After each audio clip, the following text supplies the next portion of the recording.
Hi, I'm Rob, and this is Life Rewired. If you're new here, don't forget to hit the subscribe button and hit share to share it with friends that might need to hear this message. And today's guest is a message that I think we all need to hear about. It's something that is taboo that people don't like to talk about, but it's a necessary thing that we do discuss. Today, I'm talking with Laura Kimbro. Hi, Laura. Hi, Rob. Laura is the author of Giving Light to the Darkness, a true story of debilitating control over post-concussion syndrome depression. And Laura and I met through the same publisher. Um, and this is such a great book. If you haven't already ordered a copy of this, please go get a copy. I read the majority of it in one day and I finished the rest of it this morning. So it would be fresh on my mind for this interview. Laura, before we get into everything, where is the best place that they can go to purchase this? There are a few. I was actually quite surprised. Inner Press, of course, with Mhm. our Heather Felty. I got a light in all of our lives, I believe, through this, and also Amazon. And I have learned that Barnes and Noble also has the book. Oh, So good. you do the Google search, you put in "Giving Light to Darkness." You can put my name behind it, and it gives many great places to go. Awesome. Yeah. And I think, of course, forgive me if I've forgotten to do this already, but I think I put it on our website as well on the Okay. My Life Rewired. So if you guys are Okay. watching this and you want to order it, any of those places you can go to. If you want to be a guest on the show, also go to My Life Rewired. There's a contact us link. Absolutely. Thank you. You're a blessing, I found too. Oh, well, thank you so much. And your book is going to be a blessing to many because it's a topic that a lot of people just shy away from. They do. And your son um, was in an accident, Yeah. which is sadly why this book was necessary. So, would you walk us through, what the accident was and, the days leading up afterwards? Yeah. He and a friend were going from point A to point B, his house to ours. Um, and unfortunately, the way of travel they had to go through, they hit an object, and Seth's face took the blunt of that object. They immediately called us, and his friend says on the other line, "What hospital do we need to take Seth to?" And we're like, "What?" Because we knew where they were coming from just to come here, like what happened. And they weren't even out to where they were going with the Mm, side by side yet. And so we're like, okay. So he immediately, his friend, takes and treks back to his home. They weren't very far away from his friend's house. And they got back to the house, and his parents met him there and they drove him. They figured it was quicker to do it by that. We get to the hospital. We leave all at the same time. And as soon as we get there, um, we got Seth out of the car. He was walking. My heart was so thankful because I was like, okay, he's with us, because I didn't have a lot of yeah. detail yet. His friend did say he passed out whenever Mm, he looked over at him. His exact words is he thought he was dead. mm. And he said Seth immediately came to after a few minutes, and he was able to kind of talk a little bit. But fast forward a little, Seth didn't remember too much of the accident, and that's what a concussion does. Yeah. And so Seth looked at his dad and I, and his first words to us was, "Am I going to die?" And we both said, "Absolutely not." He had lacerations on his face. I do show some graphic pictures in our book, Yeah. just so people can realize the severity. It wasn't just a Hmm. little knock on the head, it was his Right. whole face Hmm. was the accident. So his face made contact to the object that they hit. And we both said absolutely not to that. And that's just it. I think Seth could feel the brakes on the inside that we could not see on the outside. And that wasn't until two hospitals later, the hospital we came to, they admitted him into another hospital. So he had to be taken over real quickly to a bigger hospital in our St. Louis areas where they were a little bit short staffed. So, in order to do the things that needed to be done for Seth, they had to move him to yet another hospital. Hmm. And that's where we found out. Well, at the first hospital, we found out a lot of detail. One of the things being was they came in and they said he had no brain damage. And that is just it. Now, fast forward to know what I know now, brain Hmm. damage and brain injury are two separate things, Right. because we fell under the safety net of, MRI, the CT's coming back and no brain damage. So him, his dad, and I are all feeling, okay, there's no brain damage, but brain injury is just as worse. Yes. And that's where in my book you will understand more to that. I really go into light of detail of Hmm. MRIs and CT scans can be absolutely wonderful. But when you're trying to do an image of the brain and its functioning, uh, there's actually another image and it's called the SPECT image. And I Yeah. know in Chicago they have that at a clinic called the Amen Clinic. At the time, we didn't know of that existence. We just fell in the safety net, MRI, CT, no brain damage. Um, and that's just it. We did everything at the hospital. Seth had the surgeries needed done. He had lacerations to the face, his teeth into here, because the object came straight into Seth like this, Mm. and it was a, we like to call it a DFO. It was a deadly fixed object. It did not give any way. And so that's something else that we're trying to bring light to, is what a mailbox should be conformed to. There are rules, there are regulations to follow, and unfortunately, this particular structure, it had not. And we're hoping to make a movement in that as well, so people can understand what your mailbox should be made of. Forgiving material, your Yeah. your post, your not concreted into the ground. Just all those things. We hope to even give that light, because you can't Right. fix what you don't know. And there are many, many, many people out there that think, oh, it's just a mailbox. We'll just put that up and make it so it's indestructible, what Hmm. have you. And for whatever reasons, and that's not the case. Because if you know my Right. son and know his friend, they would have made a trek back up to the homeowners and they would have replaced that, had it broke away as it needed and should have.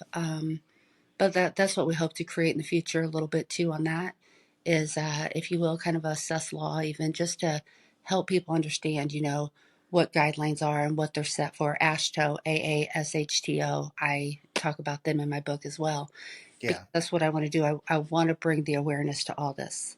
Hmm. It's I something that people don't think about. No, and I don't think people intentionally set out to, Yeah. I would hope not, hurt and harm others. Hmm. But at the end of the day, it's just a mailbox. Yeah. And eventually, inevitably, it did cost Seth his whole life. Right. He suffered TBI, also known as concussion. Um, some people don't realize the effects of a concussion, and they can last for months and years. It changes the structure of our brains, Hmm. and you suffer a deep depression.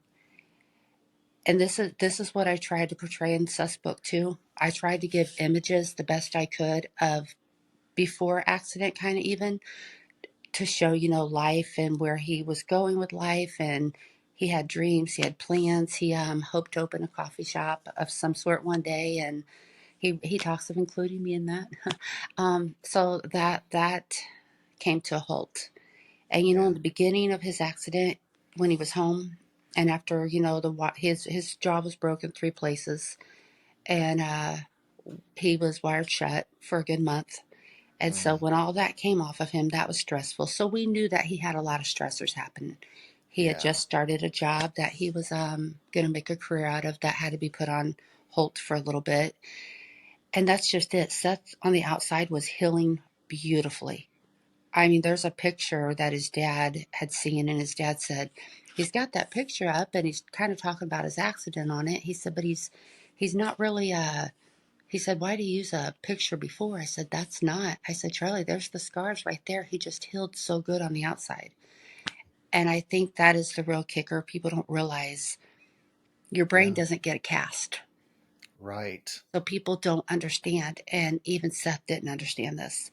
Hmm. we knew there was some depression happening. He'd lost quite a bit. He'd lost quite a bit of weight. He was struggling to, get everything and get life back for himself. And he was doing great. He was giving encouragement, even through a little bit of Facebook post of, because everybody that knew Seth loved Seth. Yeah. And, when they were calling in to check on him, he had this. He had this. He was, when doctor released him to go work out a little bit more, he started trying to do that and building back everything. The teeth were gone. That really bothered him. Yeah. There was this had to have another surgery later when we could go into that avenue. Yeah. So he had to do some healing here, and then had that would all come later. So physically, Seth was making a comeback, but that's just it. Months later, it's like through pictures, you can almost see in the beginning all the weight is gone, and then toward the end, he does have, he's getting his body back. He's getting back all these good things to make him feel good on the outside, but now Yeah. it's the brain that's wreaking havoc. Hmm. It's you look fine, but why do I not feel fine then? Um, Right. he had met a girl, and he had asked her to marry him that February. After a year after his accident, he met her in that February, and I felt like she was just God sent, and I still do. She helped him through so many days. I said he got to love her for the rest of his life, and she is. Yeah. And he was happy. They got an apartment together. They were moving in. He was excited of all the things that they were going to do. They talked of these things, and he was starting to reach out to people. Um, he was just he was on a float trip that year after, and he was talking about. I would say it was about 20 months in. He was telling his friend on the float trip. He says they were dividing up pizza, and he says, "I learned all this afterwards." And he says, "I don't know what's wrong, but I can't even think of simple things like how to divide the cost of a pizza up." It's like his math Yeah. skills were off. Yeah. And his friend, didn't know how to respond back to that, but he kind of, well, what do you think's going on? And Seth had said to a couple people, I think this is what's hard. I think my accident took a mental toll on me. Yeah. And now knowing everything we do and everything I share in his book, it absolutely 100% took a mental toll on him. And Yeah. that is what TBIs and concussions can do. I'm Hmm. learning there's not a lot of cure for it, but there is help. It's the acknowledgement of knowing. It's knowing that you can get through it, and that Seth had a great supportive family. He had a supportive fiance. We were all here in his corner. He had supportive friends, but not Right. knowing himself that this isn't a thought, this is a fact. This is the brain doesn't get the cast, but the brain is still very injured. Hmm. And that's what traumatic brain injury is. It injures the brain. Yeah. That's the hardest part to communicate to people that they don't realize is, and I used this illustration when I was doing our book launch last month, um, because there was someone in the crowd that said something about, well, you look fine now, and I said, think of it this way: if you have a car that's in pristine condition, you know, just come off the shining room, the floor, and it's all shiny, but the engine's blown in it. You can't see that engine's blown. It's not worth a dime, but it looks good. Yep, So think of that comparison. People don't think of that. 100%. Yeah, it's a lifetime struggle. And as you alluded to in your book, that I really want people to read is something that I have tried to drill into people is that with a brain injury, it's the gift that keeps on giving, and it's not really the gifts that we want to receive because you can have new symptoms pop up years down the road. Yep. Yeah, I mean, my first, I think maybe year, I have many of the struggles that I have now, but now my numbers come out weird. I can count 1 through 9 just fine, but after 9, it's 1 0 1 1 1 2. Is So I that mean, that's the math? That's the yeah, math part. That's where the glitch in Seth. I say the glitches were starting to happen. We're 22 months in, but now you're starting to get those glitches, and that's what's hard. That's where I'm glad that you share your stories, and that's where we hope to share and give light to these people that don't know. Um, the resources are out there. The Yeah. Facebook pages are out there. You just got to know what you're looking for. Hmm. Seth came to me the week of in July, and he stood there. My daughter was getting married, and we were going to go dress shopping, and he had just gotten hired on at a job that he absolutely loved. He was getting to work for a company he had done a shutdown for before, and this time they were hiring him in for a career. He was ecstatic. He had to get certified for a few things, so he came here. That's another kicker, working on a laptop for many hours. It does Yeah. something to a concussion brain, which we didn't know this. So he's here and he's doing that. And he comes in my room, and his fiance's with him, and they're in the bedroom and stuff with my daughter, and they're all getting ready. And he walks in my room, and he looks at me, and I looked at him, and he started to cry.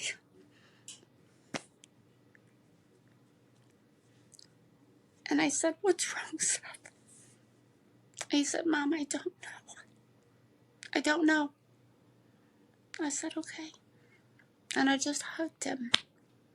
And then the girls all started to walk down the hallway, so he just, kind of man up, if you will, wiping the tears away, and he didn't ever have to feel like that. He always, and we were close, and he could always break in front of me if he needed to, and even his dad.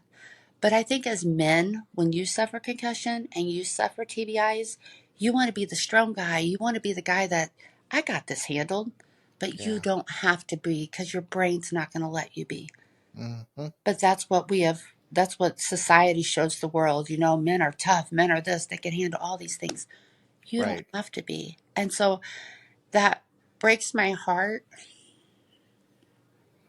in many aspects, because he was comfortable enough to talk to us and tell us how he was feeling. But in his own heart of heart, he couldn't understand why he couldn't feel better. I look Yeah. better. I'm looking in the mirror. I see me, but I'm not me no more. Hmm. And that's the tough part. Yeah. Tough part. I feel like he was so robbed of life. And if we just had a book like this, or if we just would have known more. Yeah. And that's the hard part, because he honestly made broken look beautiful. Yeah. He really did. He came to me on my birthday that year in June. And this was before that, the week of him leaving. So I backtracked a little bit in June. He came up to me, and we were going out to eat. His fiance and I were there, and we were waiting for our other girls to get there. And he walks up to me and says, "Mom, I need to go. I want to go talk to somebody." I said, "Okay." We had known that he was like just having moments of not feeling 100%. But we're Yeah. like, okay, maybe if he talks to somebody, and because what our head and hearts went through, he was telling us of starting to remember the accident. So I thought, well, maybe he's got some PTSD, Hmm. because he had broken his wrist in the accident. And he says, "I remember lifting my arm up." So when he came to me, again, men don't talk about their feelings like we girls do. And Right. so when he came to me, that was huge for him, because he felt like he wanted to get something off of his chest and talk to someone. And so I just said, okay, we can do that. And I didn't hesitate one day. I called the very next day. It was on a Sunday that year. I called him Monday morning, and a good friend of ours had a suggestion of a therapist, of a doctor, of someone that she talked to. And when I called for him, I briefly told them, we don't know 100%. I said, I know that he was in an accident 22 months ago. And I think that may just be, like, we don't know if maybe some PTSD is going on or what have you. But now, to know what we know, I exactly know what was going on. And Yeah. that's what's so sad for him. He never had a clue. He just knew he was not feeling like his pre-injury self. And without knowing, and his appointment was made for 26 days later, which definitely is devastating, Yeah. because I want our books to even be in doctor's offices and clinics. you know, Go over ABC with your patient, let them know, and know the protocols. If someone calls and says, "Okay, there was an accident," that right there can relate back to the person and be like, okay, there might be some brain injury going on. Let's get him in here ASAP. It Right. was not until after Seth was gone, about a few months after, me and my daughter sat, well, about a few weeks after, we sat and we just started with Google search, depression after an accident. And that, I mean, it was like the floodgates just opened up. It was like we were seeing post-concussion syndrome, we were seeing TBI, and it's still also very foreign to us. And I'm like, well, Mm-hmm. what does this all mean? And there was a medical facility I found, Cognitive FX, in Yeah. Utah. So I got on the phone and I started making phone calls to him. I'm like, tell me more about this. What does this mean? And the lady on the line, she validated everything I had to say about our son's condition. And I could even hear at one point Terry herself as she spoke to me and just validated everything. Yeah. And then they were able to help us put some medical flyers up with Seth's picture on it. Um, we were able to take them to the doctor's office and have them put out there. It's actually in my book. And then it has like a QR code where you could scan it. And it even opens up to where why you may feel suicidal after depression, why or after concussion, why you feel suicidal and feel that depression after a TBI. And it Yeah. just opens. And that's what we got to do. We got to open all that up so people understand. One of the Mm-hmm. hardest things that I have read through all this is it becomes an economical burden. Who decides that? How how's that an economical burden? Is Right. why it gets so widely untreated and unnoticed. Mm-hmm. The thing is, whenever you have an accident and they release you from the hospital, they don't warn you of all these. They just say you have a concussion or you have a traumatic brain injury or whatever. And a lot of the times they don't even want to call it a brain injury. They just want to say concussion because Hmm. that one word covers all in their eyes. So there's not enough information given to you at the point of your accident, and that needs to be addressed. That needs to be something that they're saying, look, these are things that you should look out for. And really the sad thing is when you leave, you're on your own. You're totally on your own. Yeah. You're totally on your own. I have met, that's in the book, I've met survivors, Mm. Anessa being one of them. Yeah. Perry, she's another beautiful light in my life. I've met, uh, they survived. Brandon Blake, he is a survivor of it. But then I've also read stories they didn't survive. And Mm. all ended the same way. All have one thing in common: an accident, a concussion, TBI, a suicide. Yeah. And the sad thing is a lot of people will say that they don't feel suicidal after a brain injury, but the thing is, you do. You do. You really do. And anybody that says that they don't, they're lying to themselves if they're being honest. Yeah. Um, many many nights I laid in bed planning my demise.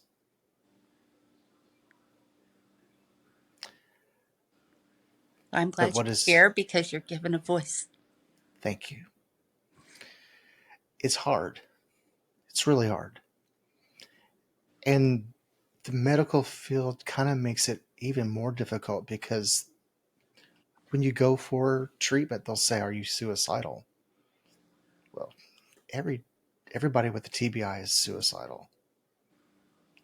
But we're afraid to say yes because we're afraid we're going to be institutionalized. Yep.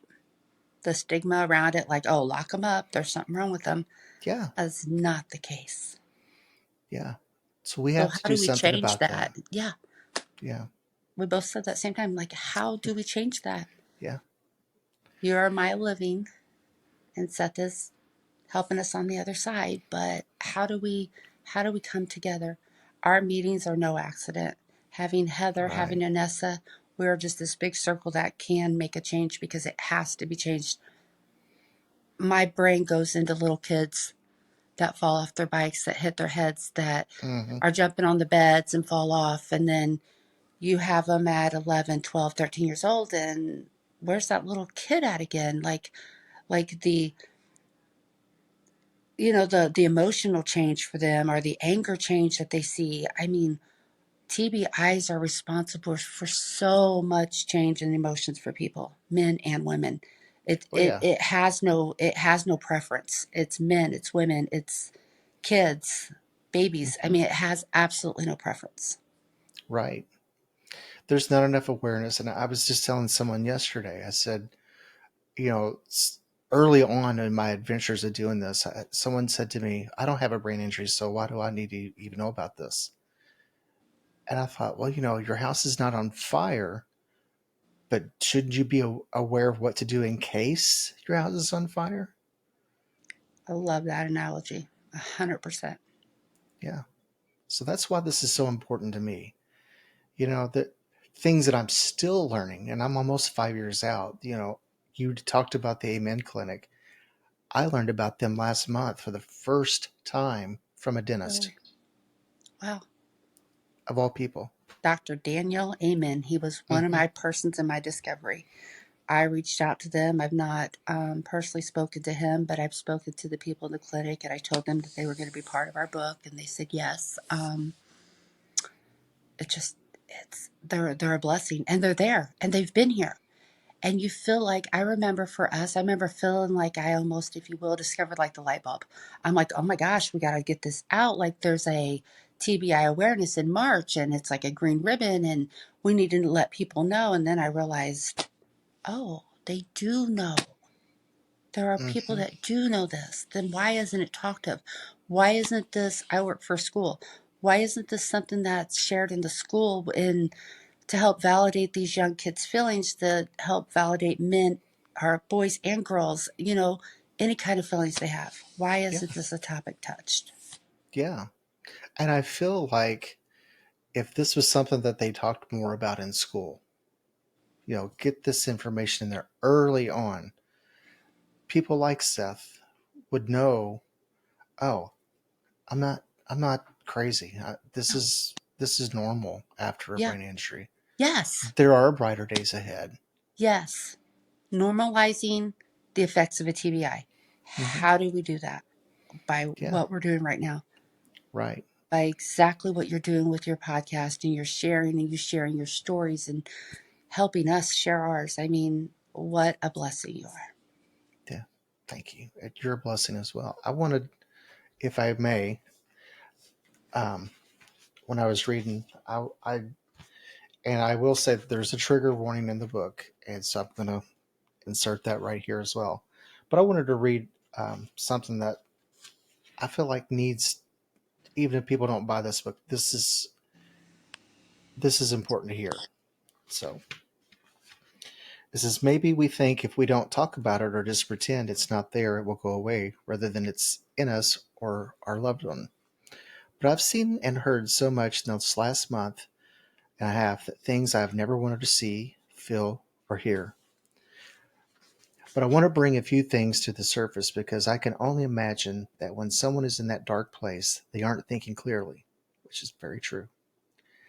They aren't seeing everything we are going to see when they're gone.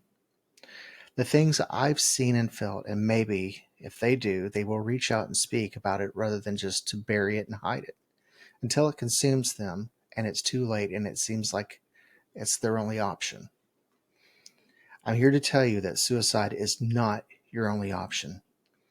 To the person who ever feels like you are no longer want to live or have the will or to fight to live, to the person who suffered a traumatic brain injury or any traumatic experience and its effect on you, to the point you feel something is wrong with you and it's your only way out. The person who feels the world would be a better place without you. The person who is going through any kind of struggle, mentally, physically, or financially. The person having family or relationship issues. The person who suffers from PTSD. The mom who suffers from postpartum. Whatever the case may be, let me tell you, when you're contemplating taking your life and you have thought of the I'm not enough, life is too hard, they would be better off without me. whatever the thoughts are that go through your head, some of us will never know, but I want you to picture, instead of those thoughts, are the reality of when you leave this world. These are the things that happen when you leave this world and make your pain stop. And trust me, I don't say this in a judgmental way, because I know it has to take so much strength, confusion, and pain to end your life. But you aren't just making your pain stop, you're making your entire heart stop. And the minute you do, everyone who loves you, their heart stops too. And a piece is ripped out and never to be whole again. This is what I want you to picture when you have those thoughts. It's powerful.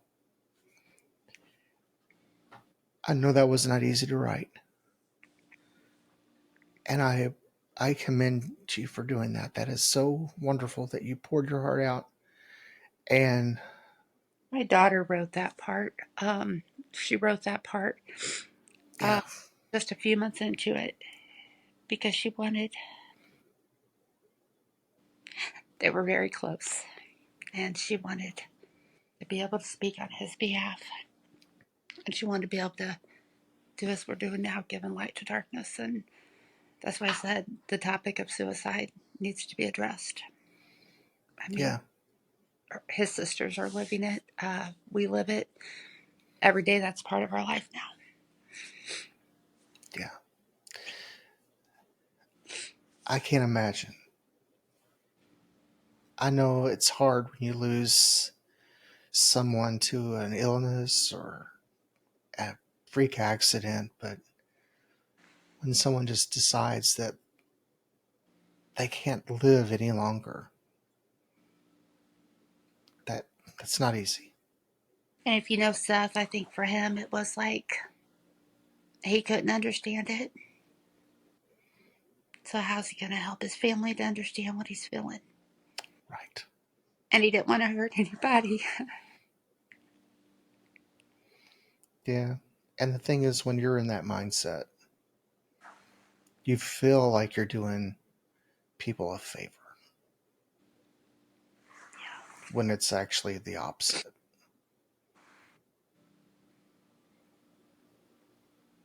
Yeah.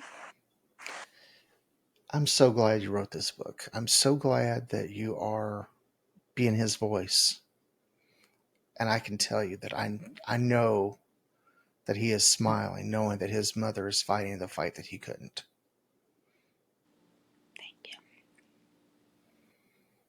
you. Yeah. I do want everyone to check this book out. And I would love to see this book in doctors' offices, neurologists, everywhere that's possible. Because this light, it's got to shine. Yeah. Thank you. Yeah. I would like to give you the opportunity to say whatever's on your heart before we go. So I'm going to turn it over to you. Okay. Thank you, Rob. You're welcome. Yeah, just understand your life matters and you're not alone in this fight.